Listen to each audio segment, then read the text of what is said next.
పిల్లలు, ఇవాళ మా పిల్లలకి చాలా ఇష్టమైన కథ నొప్పి డాక్టర్ గురించి చెప్పుకోబోతున్నాం. ఈ కథ విన్న తర్వాత అసలు ఇది మీకు నచ్చిందో లేదో నాకు చెప్పండి. ఇవాళ నొప్పి డాక్టర్ అనే ఒక రష్యన్ జానపద గాథని చెప్పుకోబోతున్నాం. రాసినవారు కోర్నోయ్ చుకోవ్స్కీ.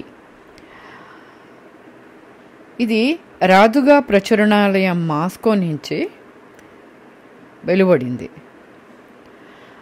ఇందులో మొదటి భాగం ఇవాళ చెప్పుకుందాం. మర్కట రాజ్యానికి యాత్ర.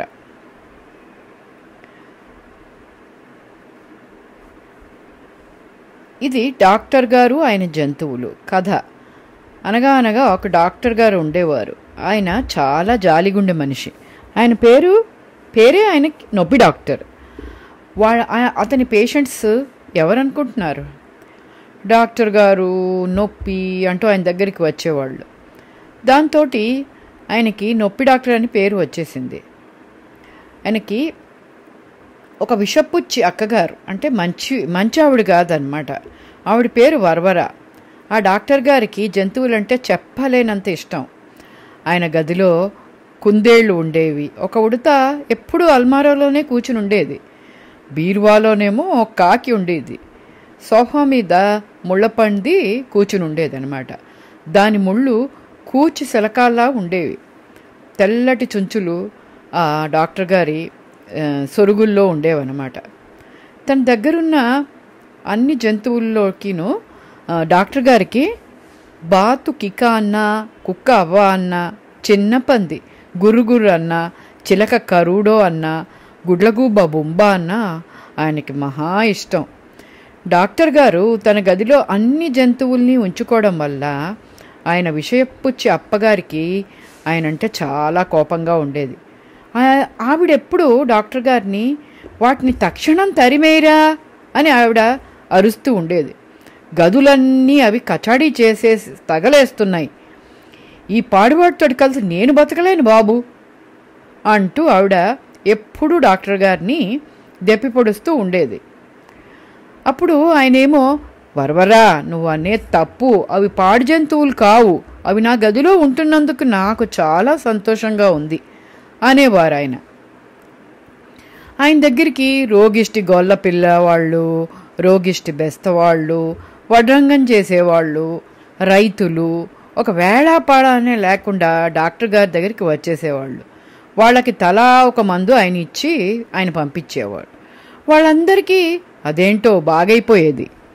ఊళ్ళో ఏ కుర్రాడి చేతికి గాయమైనా, ముక్కు గీసుకుపోయినా హుటాహుటిని డాక్టర్ గారి దగ్గరికి పరిగెత్తుకు వచ్చేవారు.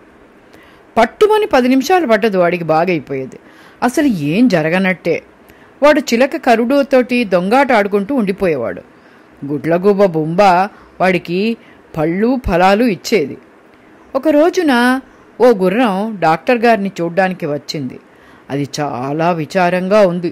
పూడుకుపోతున్న గొంతుకుతోటి అది లామా వనోయ్ ఫీఫీ కుకు అంది. డాక్టర్ గారికి వెంటనే అర్థమైంది. జంతువుల భాషలో నాకు కళ్ళు పోటు పెడుతున్నాయి, కళ్ళజోడు ఇవ్వండి అని దాని అర్థం. డాక్టర్ గారు ఇంతకు ముందే ఎప్పుడో జంతువుల భాష నేర్చుకున్నారు, అందుకే ఆయనకి అన్నీ అర్థం అవుతాయి. ఆయన కపుకి కపునుకి అన్నారు గుర్రంతో. అంటే దయచేసి కూర్చోండి అని దాని అర్థం.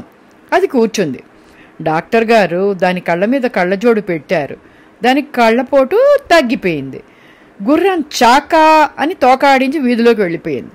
జంతువుల భాషలో చాకా అంటే థ్యాంక్ యూ అని అర్థం. చూపు సరిగ్గా ఆనని జంతువులన్నిటికీ త్వరలోనే నొప్పి డాక్టర్ గారు కళ్ళజోళ్ళు అమర్చారు. గుర్రాలు కళ్ళజోళ్ళు పెట్టుకుని తేరిపారి చూసుకున్నాయి ఒకళ్ళనొకళ్ళు. ఆవులు కళ్ళజోళ్ళు ధరించాయి. కుక్కలు పిల్లులు కూడా కళ్ళజోళ్ళు పెట్టుకున్నాయి. ఆఖరికి ముసలికాకులు కూడా కళ్ళజోడు లేకుండా గూడు వదిలి యువతలకి వచ్చే సాహసం చేయలేదు. రోజు రోజుకి ఇంకా ఎక్కువ జంతువులు పక్షులు డాక్టర్ గారి దగ్గరికి సాయం అడుగుతూ వచ్చేవి. తాబేళ్లు, నక్కలు, మేకలు ఆయన దగ్గరికి వచ్చేవి. కొంగలు, గద్దలు ఆయన దగ్గరికి ఎగిరికుంటూ వచ్చేవి. నొప్పి డాక్టరు వాటన్నిటికీ వైద్యం చేసేవారు. కానీ దేని దగ్గర నుంచి నయా పైసా డబ్బు తీసుకునేవాళ్ళు కాదు. అయినా తాబేళ్ల దగ్గర గద్దల దగ్గర ఏముంటుంది గనక.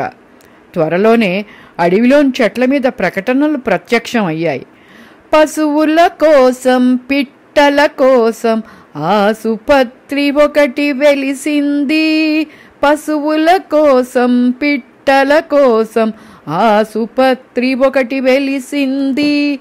పదండి పదండి వైద్యం కోసం అక్కడికి అని పొరుగు వాళ్ళ పిల్లలు తాన్యవాన్యాలు వీటిని రాసి అక్కడ పెట్టి పాడుతూ ఉండేవాళ్ళు.